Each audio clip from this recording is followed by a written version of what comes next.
Hello, everyone. It's your girl, Marcy Thomas, and I'm super excited to be here with you for another episode of the BGC Book Club.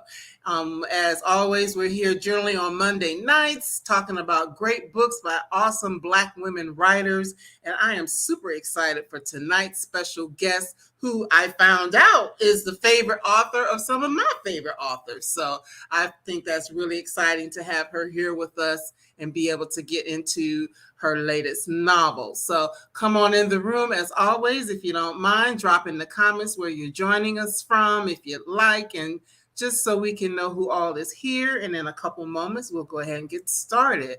As by way of where we're coming from, I'm coming to you live from on the outskirts of Atlanta, Georgia. So I'm here in hot Atlanta on a somewhat rainy day, and so hoping that we don't get storms where I can't continue to talk to you. So if you're not familiar with the BGC Book Club, it's been around for about 2.5 years. I started it during the pandemic just because I love to read. If you look behind me, you can see that. I really enjoy reading, and I thought, what better way than to bring Black women writers to the Brown Girl Collective community. And over the last couple of years, it's grown to this point where now I'm getting some of the most spectacular writers out there in the atmosphere. And as I mentioned, tonight is no different. So without any further delay, I want to introduce to you the author of the critically acclaimed novels, Tumbling, Tempest Rising, Blues Dancing, Leaving Cecil Street, Trading Dreams at Midnight, and Lazaretto, Diane McKinney-Whetstone.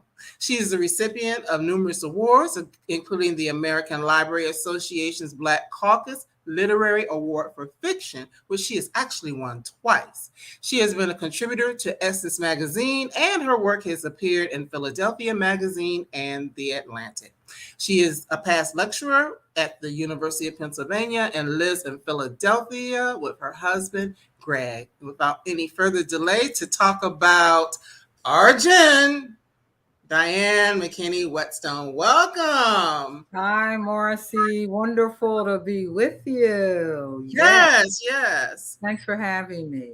Absolutely. And for those who may not know, we've actually chatted before, so it's good to see you for the second time. Right. On the Unerased Right. book live with Gwen. Well, Gwen wasn't on, but it's her initiative. Yes. Yes. So it's such a pleasure to have you here. And as I mentioned to you before we came live, that I really enjoyed reading Arjun. My mom is reading it right now, so I'm waiting for her to finish so we can talk. I can get an idea of what she thinks of it as well. But it's really exciting to be here. And okay, I think I may know who this is, but we already have a comment. My lovely sister and my all-time favorite author. So yes. So that's a blessing to hear that. So, of course, you are known for several historical novels, many of which have won awards. And Arjun, I believe, is a little bit of a different take on some of the things that you've written previously. Am I correct? Oh, very correct. Yes. I mean, the novels, my other novels have all been set in the past for the most part.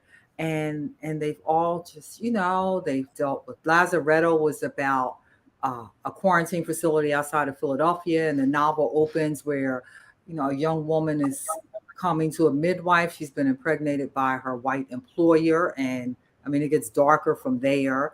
And Leaving Cecil Street, a young girl gets pregnant pre-row, and her best friend talks her into a backroom abortion with somewhat devastating consequences. I mean, Tumbling, a community is about to be destroyed by a road. And so all of the themes have been heavy. And Our Gent started also as a somewhat heavier novel, but I was working on it during the pandemic, Marcy, and everything just felt dark. And, we were suddenly in and with like no hand sanitizer and just not knowing even how the virus was spreading. It just felt like doom and gloom. I mean, the pictures on the TV with freezers, with people who had succumbed, to the virus. And I lost a favorite cousin to the virus and had to say goodbye over FaceTime. So it just felt like such a dark time. And I needed lightness. I needed laughter. I mean, George Floyd was murdered during that time, Yeah. and I'm in Philadelphia, and we could just hear the helicopters circling, just crowding the air, which was just a metaphor for just what life felt like then. So I was working on the revisions in during this time, and Mhm. I started pulling the book apart and seeing where I could add some lightness, where there could be some levity. And suddenly I found myself laughing. And I'd write things, and, I'd write passages, and can I like really do this like under my own name? Do I need to use a pen name? This is unlike my other novels. And I was like, what the heck? I'm doing it. This is the book I'm writing, because this is the book I needed for the time. So yes, you are so correct. It's quite different. Hmm.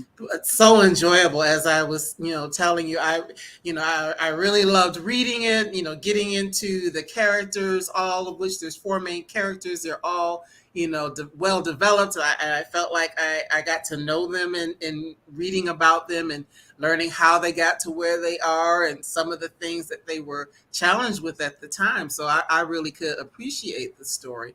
And not just that, just the mere fact that talk about what our gen is, because Hmm.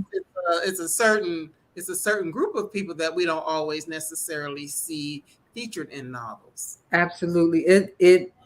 The gin actually it's set on a retirement community, a 55 plus active living retirement community. And I have to distinguish that from assisted living. I mean, these people are, they're healthy, they're vibrant, they have all of their faculties. They are, I mean, they can move, they dance. So 55 plus. Uh, and it's the name of the development is Sexagenarian, and so they call it the Gen for short. And I just played around with the title, and it became Our Gen of my editor's help. So that then there's also to play on our generation, because Right. this generation, I mean, our generation, I think, is not featured in fiction in the way that feels often in the way that feels real to me. I mean, these are functioning people. Like, they're alive. They have lives. They have relationships. And so our gen takes place on this. It's a very posh retirement village, and the people who move there, the four characters are people of color, three black people, and one woman, Lavia, who looks. Uh, Everyone assumes she is from India, but she's very vague about where she's from. She says she's from everywhere and nowhere. And so these, they find each other and they get together, and they have good times. They drink good wine, and they Mhm. smoke good weed, and Right. and they get together and not together, and I had fun. I had fun. I had fun writing it. Mhm. They Yeah. essentially they revert to their undergraduate behavior, except that they're Right. doing it with the perspective of someone who is over 55. And so, there's behavior. There's also the perspective that I think helps give the characters even more texture. I would agree with that because I am in the club, just in the Are club. you? Right? Yes, I'm You're just in it. I mean, yeah, I'm sure you are barely in it. Yes. barely. But I can relate because I'm getting more and more into that group and, realizing that, people 55 and up do still have lives, they Absolutely. want to dance, as long as their health allows them to, of course. They want to Sure. dance and they want to have fun. They want to date. They want to have relationships, all these Sure. different things. As I mentioned, my 77-year-old mother is reading the book. Hmm. So, and she's excited about it, even though she's a little older. Some of these things, she's still, engaged in living life, put it that way. Hmm. Hmm. So Hmm. it's good Hmm. to see that and have people represent it. Well, if you have a couple of comments here, Michelle Dennis is saying she's going to have to get it. Yes, please do get it. Here, this is what it looks like. And Kim Green is saying thank you. She's just saying thank you. So much. Thanks for being here. So, if you don't mind, before we get into some of the themes of the book, if you don't mind sharing just a little piece with us so we can get an idea of the writing and your lovely lyrical style of telling a story. Okay, I will read. I'll just read what 3 pages maybe. And I'll read from the beginning. So it's our gin, and it's set on the Sexagenarian that everyone calls our gin for short.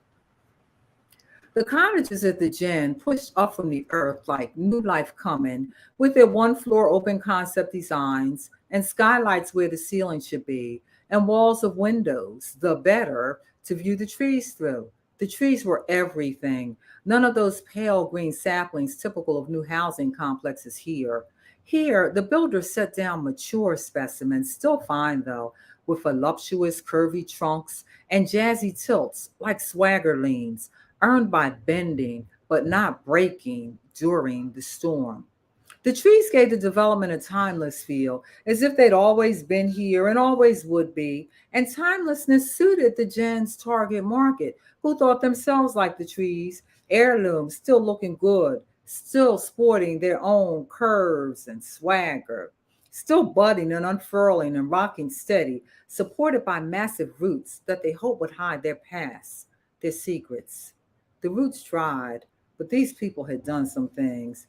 And all that wrangling to dig themselves up to move here caused a type of transplant shock. Buried recollections of their younger selves took advantage of the weakened roots and broke away. Repressed images wormed through the mantle of the earth and the years, desperate to be seen above ground, just to be acknowledged for having been. Block opened the glass doors to the clubhouse and took in the air that smelled like wood from the newly laid Brazilian cherry floors and sweetness from the mimosas floating on silver trays. Today was the monthly lunch reception to welcome the newest residents to the gin, and the room was loose with laughter and the buzz of 20 separate conversations rising to join the sway of the grand chandelier. Block would often turn events like this into a party by showing off his ability at doing the bop and the wobble, unless someone reduced him to just a black man who could dance. He also liked to engage in conversation and dazzle the folk with how smart he was. He was smart, considered a genius in the West Philly neighborhood where he'd grown up. Penn engineering and sciences, graduate work at MIT, careers at Westinghouse. But today, he wasn't here to dance or prove his intellect. Today, he was here to find Tish to make up to her for what happened the other night when he and Tish's next door neighbor, Lavia, gathered at Tish's cottage the way they'd done on countless evenings. The other night, Block supplied the weed as usual, and they passed the pipe stuffed with healthy buds and watched late night reruns on TV One and howled at the clownish attire in Superfly. They talked politics and philosophy as the wine went down like silk. Tish and Block broke down the nuances of Black consciousness for Lavia, who looked South Asian, but claimed to be from everywhere and nowhere, as they commenced to solve the world's problems, occasionally spouting MF and this and that, as if they were 40 years younger and living at the high-rise dorm at Penn. But in the middle of an argument about Hillary versus Bernie, Lavia claimed exhaustion suddenly and left early, left Tish and Block alone. Tish switched to music from Pharoah Sanders singing about the creator having a master plan to a not-so-subtle Marvin Gaye begging, let's get it on. She swooned toward Block, where he sat in the center of her vegan leather couch, pausing to unpin her sister locks that fell around her shoulders like Rapunzel's hair. His moment had finally come. I'll stop there. Yes, thank you so much. Thank you so much. I really enjoyed it. And that's a good place to stop because y'all Yes, it might is. Yes, it is. Yes, it is. But thank you so much for sharing that. And honestly, that's the first couple of pages, and I automatically was drawn in just from that story. And we have, while you were reading, we have some Herbadinia from saying hi from England. And Claudia, love your writing, will also get the book. Yes, please do. Please do. So, just in getting the story started, well, one thing I do want to mention, because all of your books, including this one, has Philadelphia is either at the center, or in this case, they're kind of on the outskirts. And you are also a native Philadelphian. So, Mhm. how important is it for you to include, just that sense of place in the books that you write? It's real important, Marcy, because often when I start the story, when I'm writing in search of the story, really, I don't know much. I don't know much about the characters. I certainly don't know the plot. But I do know I need to know the place. So I need to start with a known thing. And I know Philly. I just, know its eccentricities. And so I can play on that. And then the characters begin to emerge just a little bit. And then there becomes like this relationship between character and place, like this symbiotic relationship where they feed off of one another. So it's real important for me to know the place and to evoke the place and just give the characters, this fertile background where things can happen. Yes, and that is so true, because I'm thinking I've lived a lot of different places, but some places I know better than others, and it definitely makes a Mhm. difference when you can Mhm. walk into a story and be able to speak to things, and then people who are reading, especially if they're familiar with the area, they automatically know, oh, that's that, or Absolutely. that's over there, Yeah. or whatever the Mhm, case may be. mhm, mhm, mhm, mhm, mhm. Yeah, But I hear that a lot. Mhm.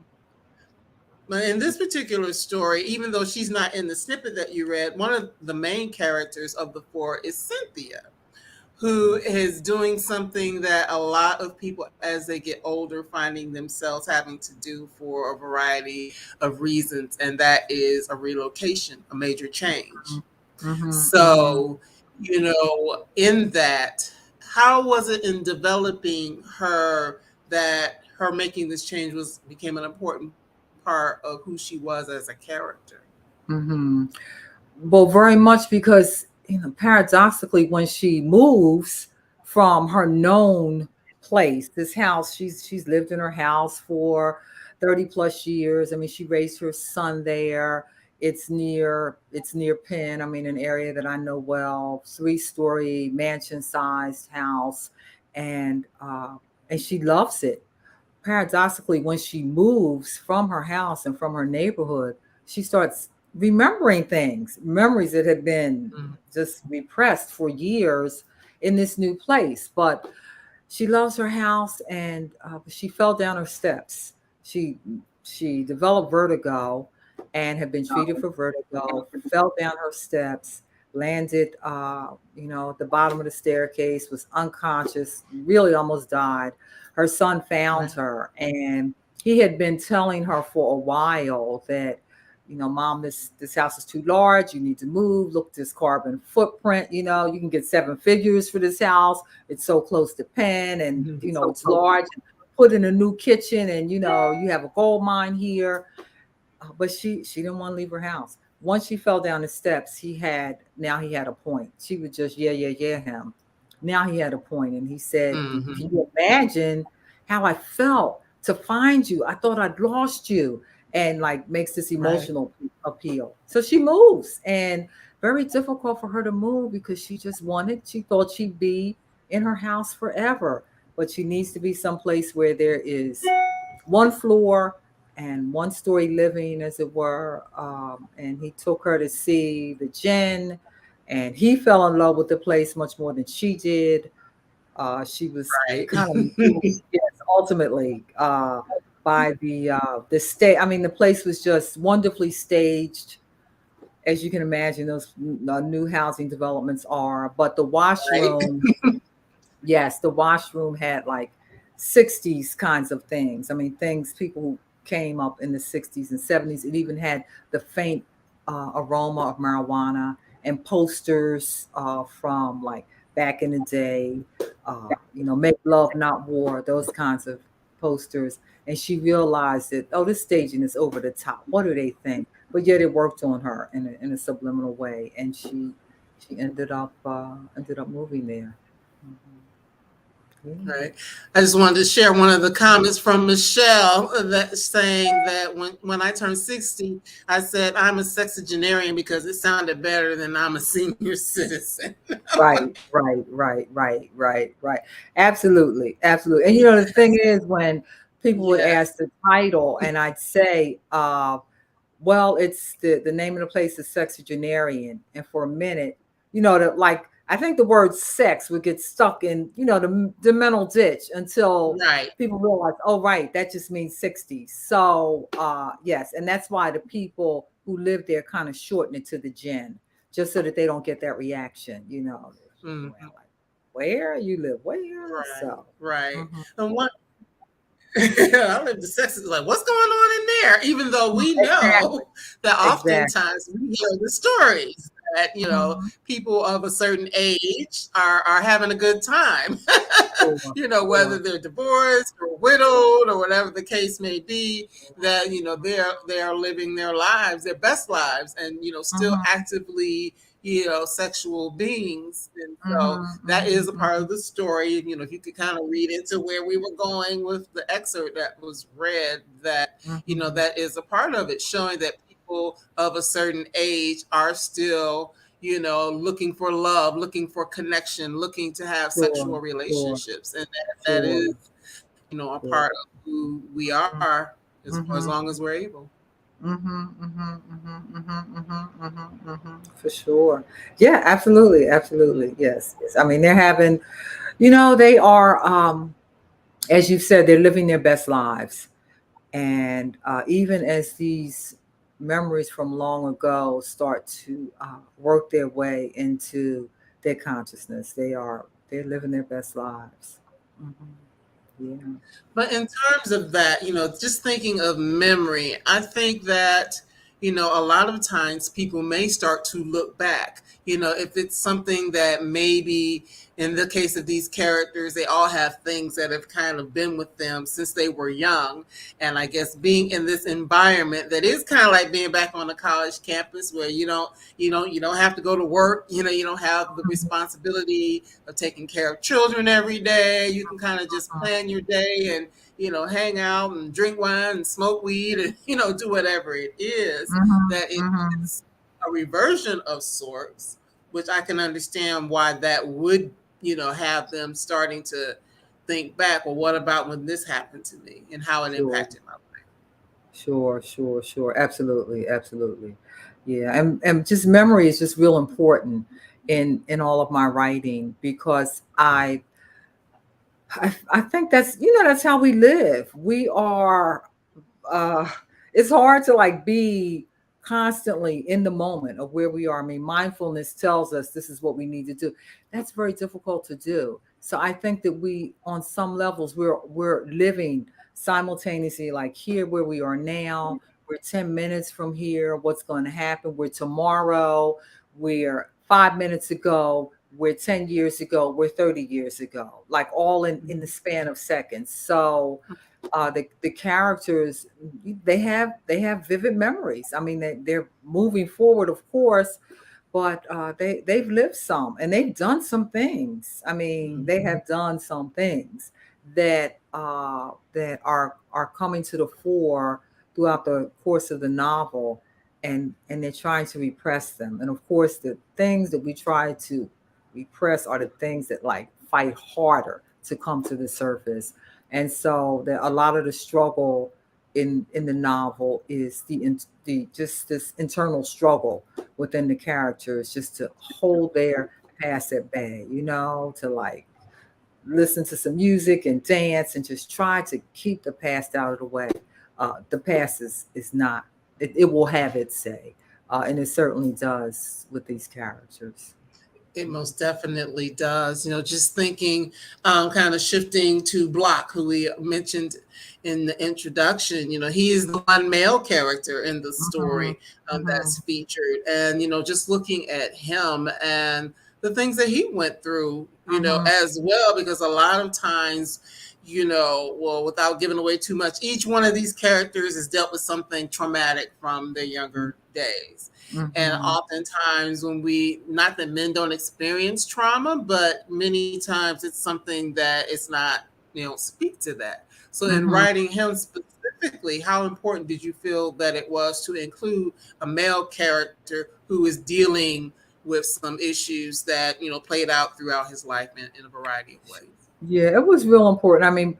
My novels are all women centric, as it were. I just think that the women in the novels are the they're just the moral center of the novels as well. But the main characters are just they're real important, and I want the men to be as vividly drawn as the women, to have the as many dimensions as the women, and the male characters then actually take more work, because I don't know, I can write about a woman character, and I know the dimensions. The male character have to use my imagination, and what would this man think, say, feel in this situation. And so for that reason, they're sometimes more fascinating, because I do need to work harder. So it was important to me that Block just have that he have his past for sure, but also that um, he also has his moral center. I think he's a good man. He's done some things. Even at the gin, he's doing some things, that it's like, Right. no, no, no, no, no, no, Block, no, no, no. But that's okay. He's still, fundamentally, I think is a good human being. So it was just important. It's important to have the male characters well drawn. And in this case, when all of the characters are grappling with their past in this, for all of them, this new environment, it was important that he grapple with his past as well. And, there were portions when I was writing about him, and it was like, oh, it was emotional, just writing Mm-hmm. about his journey, but also very necessary. Mhm. Mm-hmm. Yes. Well, thank you. I got a compliment from your sister. She's saying that she's your sister and promoter, thanking me for being a good interview. So thank you, Gwen. And of course, we will talk about what's next for you. Well, you can talk about that a little bit now, and then we can, since the question was asked, and then we will get into some other things in the novel. So what is next? Well, I generally start the next. I know that I'm at the end of a novel because I start thinking about the next one, and I Mm-hmm. get excited about the next one. And so, the one I'm working on, it's like it's so early, so it doesn't even have. It's set in Philly. That I know. Oh, That I can right. say 100% certain it's set in Philly, and that's about all I know. But it's early, and it takes place in Philly, and as the other novels have gone back and forth, this one will as well. So it will have certainly its contemporary narrative, but it will also go back in the past. And this, it's deals with a family, and an older relative has moved in with this family, and things change. So right Well, now, that's where I am. right. Sounds good. And it sounds like a similar with older people and making moves and things like that. Hmm. Sandra did ask a question about, and actually I thought about this as well. So thanks for bringing it up. I know that you are married and you have family members and things like that. Do you ever Hmm. inquire with males about the men's roles, or is this just something that you let the character speak to you, or a combination? Yeah, I do. Like asking my husband or that. I try to, but he's reluctant. He says, "I'm not your reader. I don't want to, say something." Or it can be that response, or it was one time in my first novel, I was writing about this character, and he was he's being unfaithful, And I said, now, so if a man is being unfaithful, like, is this how he would, is this the kind of, he just like looked at me like, what is Right. this, a setup? Like, really? I don't know. How would I know? So I don't, he'll make comments, but I kind of, rely on my imagination. If I've got something like, if I've gone way off base with something, he'll say, that just doesn't feel authentic to me. But for the most part, it's what's happening with the characters and what's on the page, and what the characters are actually revealing to me about themselves and about their internal worlds. Mhm. Right. And that was one of the things we talked about before we came on, that in your process, it's like you have characters, and a lot of times the characters are talking to you, or they Mhm. are evolving on the page as Mhm. you're writing, versus you necessarily beginning and say, okay, this is exactly what this person is going to do, and this is exactly Right. where it's going to go. So, Right. in this story, was there any particular character that happened more with than others? I think with Lavia, the woman who everyone assumes is from, everyone assumes she's from India. And I didn't know much about her. And I was just going to go with that assumption as well. That, well, she's from India. Well, I'll just assume she's from India, and I'll never really like reveal her. She doesn't want to reveal herself. But then as I wrote and she interacted with the other characters, and she let me in, as it were, because that really is what happens. I mean, the characters reveal themselves to me. It's as if the story knows what it's about. The characters know who they are. It's up to me as the author to discover that and then to render it. And so this character revealed where she was from, and Right. how she grew up, and what happened to her, to make her the to become the person that is on the page. And so I think she was the one that really uh, she surprised me, because I didn't know. I didn't. And then when I figured it out, I had to do research to uh, to be accurate about the Right. rendering of her. I mean, Cynthia also surprised me. I mean, I was writing as if one thing happened to her in the relationship that she has memory about, and I'm writing assuming, and then when I am then writing the scene, as I'm writing the scene, I mean, certain words will fall onto the page, and it's if, wow, what does that mean? Right. Oh my goodness, this is what that means.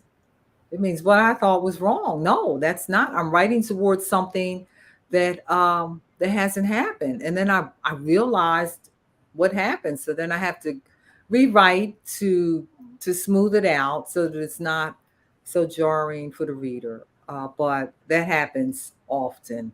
And I've come to trust that part of the process now.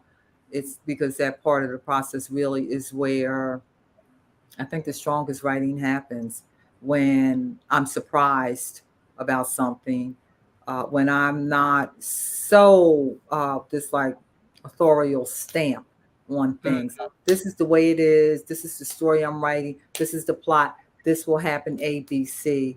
Right. I kind of wish I could write like that, because it would be much quicker. But that's just not my process. And so I have to remain willing to discover, because I've come to understand that writing is not, for me, not so much imparting what I know, but imparting what I discover, Mm. and trusting that I'll come to know. So so the characters often surprise me, and when they do, I'm like, thank you. It's a gift. It really is almost a spiritual experience. It's such a gift, and Right. I can be grateful for that. And when you were saying that, that's what I was thinking. I'm like, oh, that's a spiritual thing, because when you start out and you have one thing in mind, and then it becomes something else. It's like you're being Absolutely. led or guided, because there's a particular story that needs to be told, and these characters are just, you are the vessel that's telling the story through these characters. So I definitely got that. I Yeah, definitely that's got that. absolutely so true.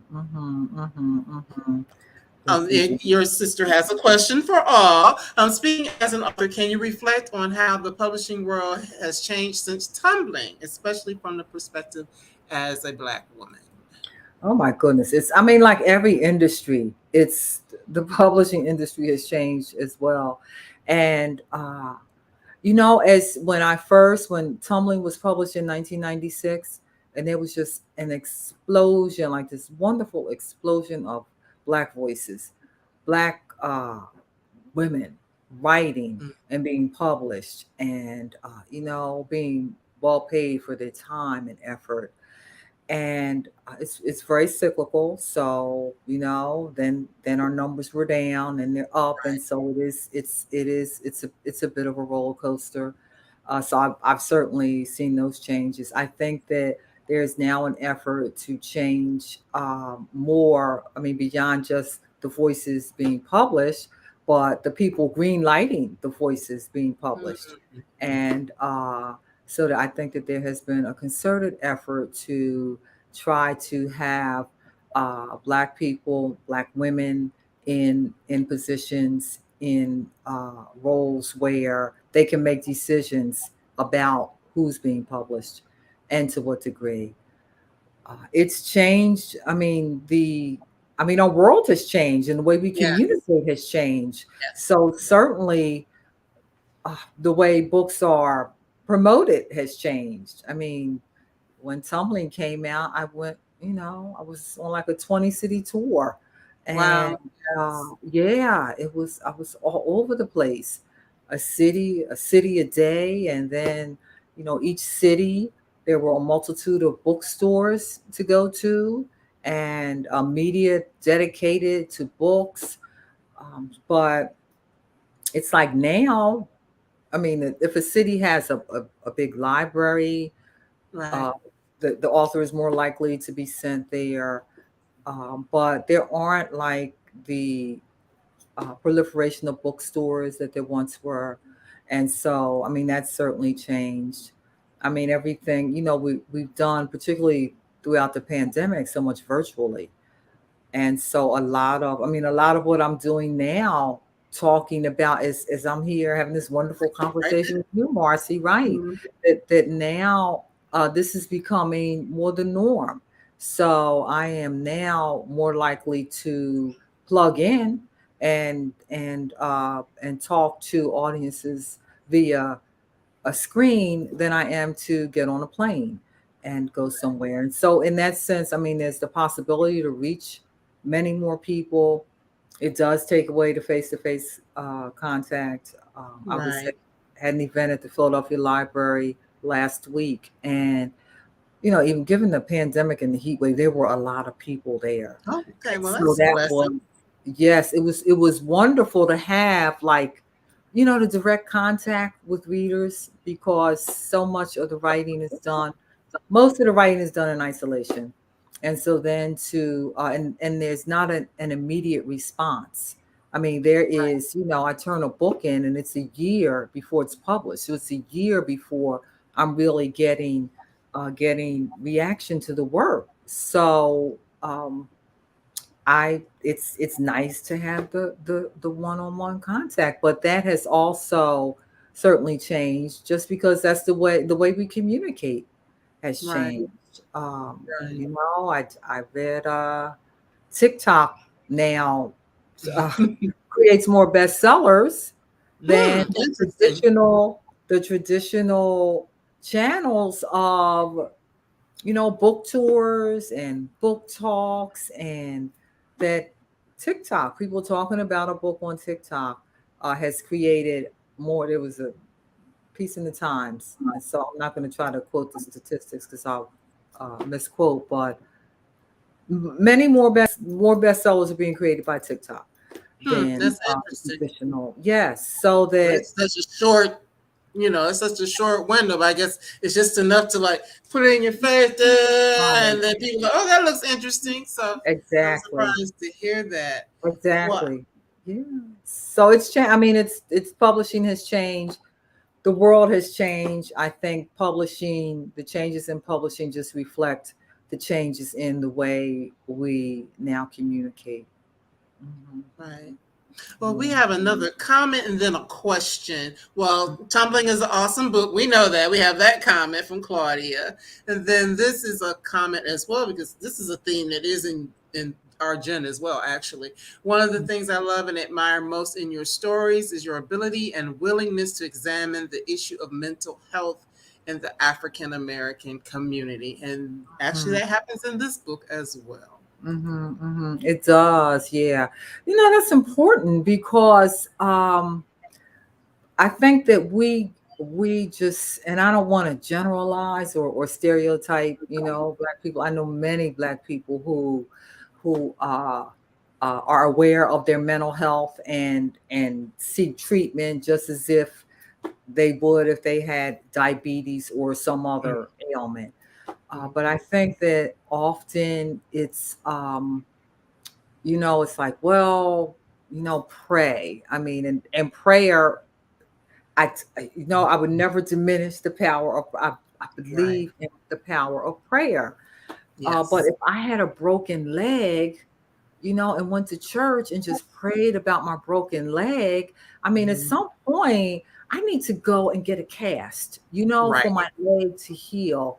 And Mhm. it's the same with mental illness. It is, if a person is mentally ill, if they have, a brain disorder, it could be a chemical imbalance, it could be depression, it could be hyperactivity, whatever it is, that it's the kind of thing that needs treatment. And I think that we are, just as black people, we're so full of faith that we, so to our detriment, don't seek Mhm. help in the ways that we should. And I think especially black men. I think black women are even much more, particularly now, the women I know too, are much more to seek help for mental Mhm. health issues. Black men still, I think it may feel like weakness, that a lot of black men shy away from getting mental health treatment. But you Mhm. know what? It's just it's really important to me as I'm writing, that theme emerges, and as I'm writing about the characters, they will have issues that certainly, Mhm. they will have, the characters or the story will gravitate in some ways towards uh, mental illness, and so I go with it, and I write about it and I highlight it, and and I just think it's so important. Mhm. And this is a long comment, so I know it won't all fit. But say, forgive me for not remembering which novel it was in, but I never forgot the young heroine who had mental health challenges and was eating the plaster from the walls in her room. When she finally Mhm. disclosed to her grandmother, the grandmother's response was to feed her a biscuit with syrup. That stays with me still. Mm. Uh, well, tumbling the character was, eating plaster, and the plaster eating just became a metaphor for what was going on with the character, that Mhm. the the attempts to feed herself, to fill herself, uh, Mhm. and also she was tearing out the wall, so it was also this attempt at destroying, like, this house and this home. So it just, the plaster eating just became a metaphor for the character trying to feed herself and also being self-destructive, I think, at the same time. And that, like, the image just stays with me from that novel. I just thought it was just like this little, idiosyncrasy of this little girl But every time I wrote about her, that she wanted to do that. And she wanted Mm. to do that and wanted to do that until, at one Hmm. point it was like the entire wall. So, yeah. Right. And that is just, and I'm just thinking of, that for that particular character, but a lot of times if we would be more cognizant of the fact that a person may be having mental health challenges, we would do a better job of not judging and trying to Mhm, understand, because mhm, oftentimes, as in this book and even some with people that we know in our real lives, there can be things mhm. that they're doing that we Absolutely. judge, like, why are you doing that, or you're this or you're that, Absolutely. or whatever. And many times those people, is because they are struggling in some form or fashion, and they're trying to self-medicate by this behavior. Sure. So just Sure. us having an awareness can help us have maybe a little more compassion, for Absolutely. ourselves and for others, really. Compassion is, yeah, that's important too in the novels. Just, I mean, because I have compassion for the characters, which helps Hmm. me to render them through all of their faults and everything that they're going through, to still attempt to render them as fully realized human beings. And so it absolutely is, because you know what, we never know what someone is going through. I mean, someone like cut you off in line, or in a grocery store or whatever. Like, you don't know what people are going through, what they're living with. And so when I can, when I'm at my best, I'll reach for that awareness that I don't know what this person is, and not take it personally, because you don't know what people are living with for sure. Hmm. Absolutely. And Hmm. Sandra saying, I have God, prayer, sponsored therapist, and psychiatrist. All right now. All the healing tools are important. Thank you for Hmm. sharing.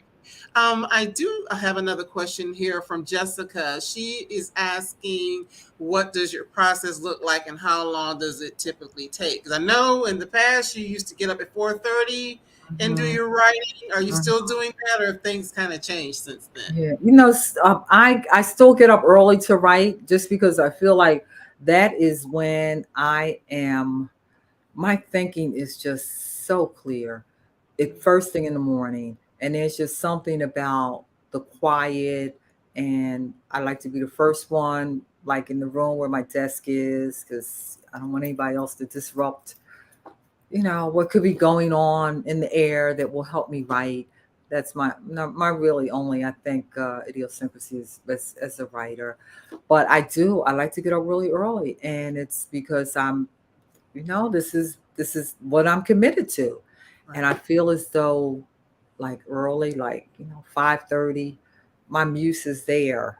And so if I sleep until 7 and then go sit down and turn on the computer, it's Mm. like my muse is like, look, I was here at 5:30. I'm going. Bye. Like, where Oh, were you? yes, yes, yes, yes. And I just have, I feel as though I have such clarity of thought very early in the morning. And I didn't know that until I started writing tumbling. I would push the snooze button regularly. But when I started writing my first novel, I had to get up early. That's the only time of day that I owned. I didn't have to negotiate, with family or employee or anything else. So I realized, like, oh my gosh, my thinking, I can, like, see, I can hear, like, all of my senses are very alive. I didn't realize most of my life until that point. I've been sleeping away like my best times. So Hmm. it's when I'm writing, when I'm working, I need to start early. And it doesn't mean that I don't work uh, later in the day as well, but I just need that early morning. It's also something about, if the night is, becoming day, that there's just something about that. Um, this miracle that happens every day that we take for granted. But I feel Right. like I'm sitting there when it's happening. I'm like, in some ways, being able to draw, like, some of the power from that miracle of night turning into day, and I think that helps me write as well. Mhm. That's good to see. The second part, how long does it typically take? And I guess it would depend on what you're writing. It depends on what I'm writing. Yes. I mean, the novels have been taking longer, and that just could be a consequence of, like I tell my children, I'm slower, but I'm deeper. So it could just be a consequence of, things take a little longer now. But a novel can take 4 years. I mean, Mhm. from when I first started until I've, you know, gone through many drafts and turn it in.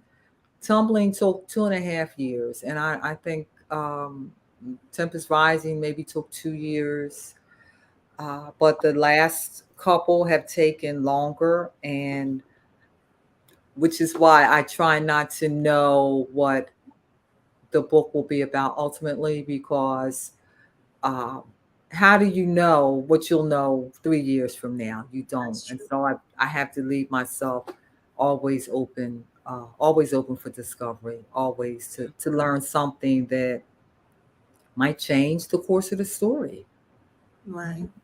And one thing in our gen, of course, with the characters, it's present day, and it feels current because there are things that you mentioned, like certain TV shows and stuff like that. So, oh yeah, it feels current because you Mhm, mentioned some of the shows, my favorite shows actually that you mentioned in here, and mhm, but then also harkening back to the time that they would have come up, whether it's the music that they were listening and dancing to, or mhm, mhm, just certain cultural references that would have taken place at a certain time in history. So even mhm, though it's not necessarily a historical novel, there's mhm, definitely history in there. mhm, mhm. Absolutely, absolutely, absolutely. Yeah, there were details I was writing. I think when I was writing about Block and the corner store where his mother worked, and just the things on the shelf, the clothespins, like who uses clothespins anymore? And uh, the Glover's mange and the Bobby socks. I mean, things that I just remember that the convenience store sold in my youth. That those images just Mhm. came in a flood as I was working on that. And so, and I love when that happens because I love to be able to particularize and just like really set it in its time period. So, right. And even, when I'm writing in the past, it still feels, I have the same feeling as if it's contemporary. I still feel as present for the past. I mean, the past feels as present for me when I'm writing about it, even though it could be 50 years ago. So, Mhm. yeah, that's the other paradox. It all feels like now when I'm in a scene. Well, I know you've been with me for, well, a little longer with me than with everybody else because I'm special. But you've been with us for about an hour talking about, just your illustrious career and our gens, specifically. Is there anything for those who haven't had a chance to read it yet? Is there any particular theme or idea or just something that you want people to take away from reading Arjen? Because I know everybody's going to do it if you haven't already. Mhm. Well, I'll tell you, I heard at the library event, I heard comments from people my age who said that they felt seen. Mm, So I think that's one thing that people my age, when my editor was good to send me the cover art as it was evolving, and the initial before they put the color on and anything, and the artist they commissioned is very talented young woman. mm, uh, the people looked initially old. I mean, mm, they just look kind of like old drab, and it's no, mhm. but that's not how we look. I asked my Right. son, look at this, and he had no problem with it. I said, "Do I look like that?" He said, "No, you don't, but I don't see a problem." No, it's a problem. And one of my sisters was outraged, like, "Oh heck no, we don't look like that." Right. So they jazzed the characters up, gave them like the Good. energy. I just love this color. I mean, the energy, the joy is Mm-hmm. there. This novel, I think, is heavy on the joy. I mean, I say that, Black authors, we tread like this dichotomous path where there's the trauma from slavery that's in us and it comes out on the page, but there's also, that inestimable thing called Black joy. That Yes. this novel is harkens towards the joy, just because I needed joy during the period when I was working on the revision. So I'd say it's a joyful novel. Yes. People have told me they've gotten it as you have for their mothers. So Mm-hmm. I think that it's even, it can be intergenerational. One person told me that an interviewer who's, about my children's age said, I was reading the book and I realized I'm E, and E is Cynthia's son. And I'm Okay. E. And how he looks at his mother and he doesn't like see her as this, like life affirming human being. Mm-hmm. Like it's just his Right. mother. And so I think that younger people also can certainly I think become engaged in the novel and the characters, and they might see their parents in a different light. So I think to be seen for one, if you're my age, and then just to see how we are at this point in our lives. Mm-hmm. And just kind of one of the last things that I thought, that even though the characters are older, in a certain way, they're coming of age as well. They really are. They Because really are. and it shows that no matter how old you are, there's space to evolve, there's space to grow, there's space to try something different, there's Mhm. space to deal with issues of the past and heal from them and then move forward. I mean, there's so many things that are available to us, at any age and stage. So that's Mhm. one of the things that I got out of it as Yeah, well. that's well said. That's absolutely, a goal of the book, to show that we never stop as long as we're living. We're learning and evolving, and always new life coming, even as we age. Mhm. Right. Well, thank you so much again for your time. I know you mentioned that you had an event at the library last week. Are there any other events, maybe locally or even online, that people may want to chime in and see and hear more about your story? Yeah, I'll be. Let me see. I will be at Main Point Bookstore in next month. I don't have my calendar next month, but I will certainly post the virtual events that are upcoming on my Twitter feed or Facebook page. So yes, definitely. Thank you. Oh, you're welcome. And those things, if you didn't notice it, shame on you. Those things have been scrolling at the bottom: the website, the Twitter, and the Facebook. So please follow Ms. McKinney-Whetstone, and so you can know what's going on with our Jen, the things that she has coming up, and be on the lookout for further works, because I know you got at least one more, if not even more than that, in you. So we look forward to hopefully talking to you again the next time. So. Marcy, thank you so much. I appreciate the conversation. Thank you. Oh, not a problem. You're welcome so much. Thank you. And for all of you who said she's your favorite, here it is. Share it out. Let other people know what all the excitement is about. So I'm going to let you go and I'll make my announcements for next week. But thanks again for your time, Diane, and we'll talk Thank again you. soon. All right. Thanks so much. Okay. Bye bye. Bye bye. All right. So, unfortunately, I don't have the book over here with me, but I'm just going to tell you who's coming up next week. Next week we will have, actually, where did I put it?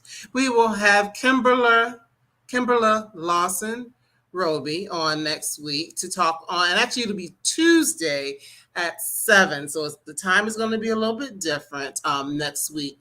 She'll be on Tuesday to talk about her latest book, Sister Friends Forever. And actually, I want to say it is her 29th book.